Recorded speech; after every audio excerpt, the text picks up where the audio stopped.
disconnecteur. La zone de disconnexion est délimitée par deux clapets anti-retour fonctionnant dans le même sens. Le clapet amont numéro 1, le clapet aval numéro 2. Au repos, ils sont maintenus fermés par un ressort. En fonctionnement, il en résultera une perte de pression au passage de chaque clapet et trois zones caractéristiques du sens de circulation du fluide de la pression la plus haute vers la pression la plus basse.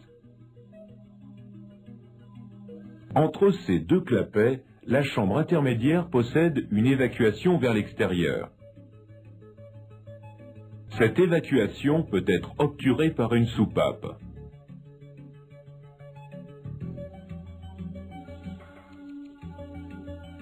Au repos, elle est maintenue ouverte par l'action d'un ressort. La particularité de cette soupape est d'être commandée par les mouvements d'une membrane.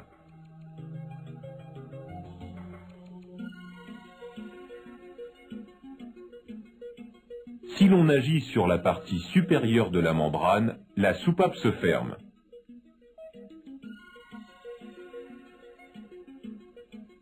Si l'on agit sur la partie inférieure de la membrane, elle s'ouvre.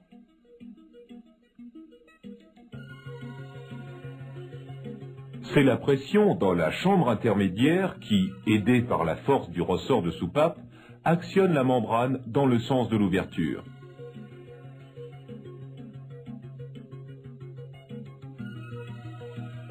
C'est la pression amont, canalisée sur la membrane, qui poussera la soupape dans le sens de la fermeture.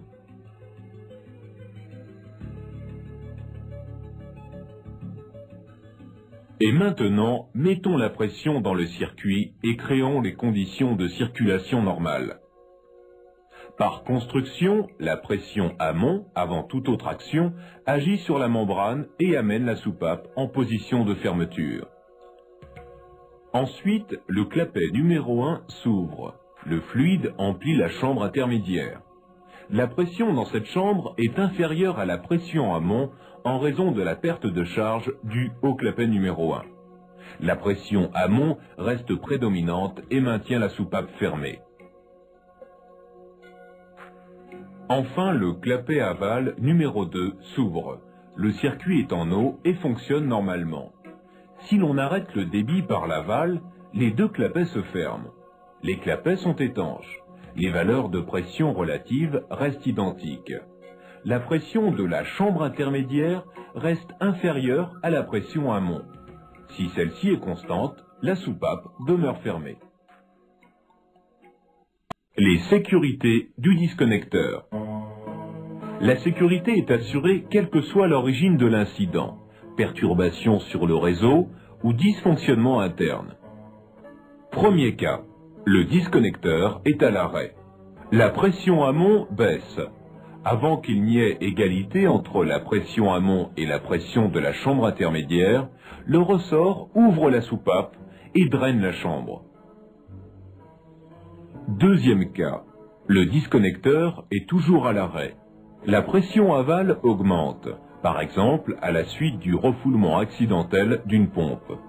Le clapet aval numéro 2 est étanche. Les pressions de part et d'autre de la membrane restent les mêmes. Il n'y a aucun écoulement à la soupape. Troisième cas. Le clapet numéro 1 du disconnecteur est endommagé.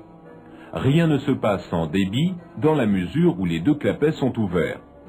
À l'arrêt, par contre, la pression amont va passer dans la chambre intermédiaire. La soupape va s'ouvrir de façon à évacuer la fuite du clapet. L'écoulement sera continu à la soupape. La pression dans la chambre intermédiaire reste toujours inférieure à la pression amont et le retour d'eau impossible. Quatrième cas. À l'arrêt, en cas de surpression aval, si le clapet aval numéro 2 est fuyard, la surpression va s'installer dans la chambre intermédiaire. La soupape va s'ouvrir de façon à évacuer la fuite du clapet. La pression de la chambre intermédiaire reste toujours inférieure à la pression amont et le retour d'eau impossible. Bien entendu, s'il n'y a pas de surpression aval, la fuite du clapet aval numéro 2 est sans conséquence. Cinquième cas. La membrane est percée. C'est un cas extrêmement rare. La disconnexion sera permanente. L'écoulement sera continu à la soupape. De même, si la soupape n'est pas étanche, il y a écoulement continu, mais aucune incidence sur le fonctionnement du disconnecteur.